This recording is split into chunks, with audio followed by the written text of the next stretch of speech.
Sebuah video yang diunggah oleh akun TikTok @banda0035 viral di media sosial. Videonya pun telah ditonton jutaan kali oleh pengguna akun TikTok. Dalam video tersebut, ia memperlihatkan seorang temannya yang tengah berjalan di pematang sawah.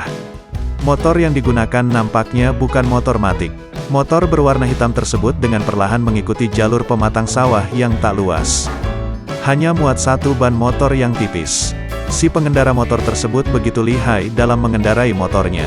Walaupun yang diboncengnya sekaligus perekam video berteriak ketakutan. Pasalnya, jika bergerak sedikit saja keduanya pun bisa terjatuh ke bawah. Para warganet pun merasa deg-degan melihat video tersebut.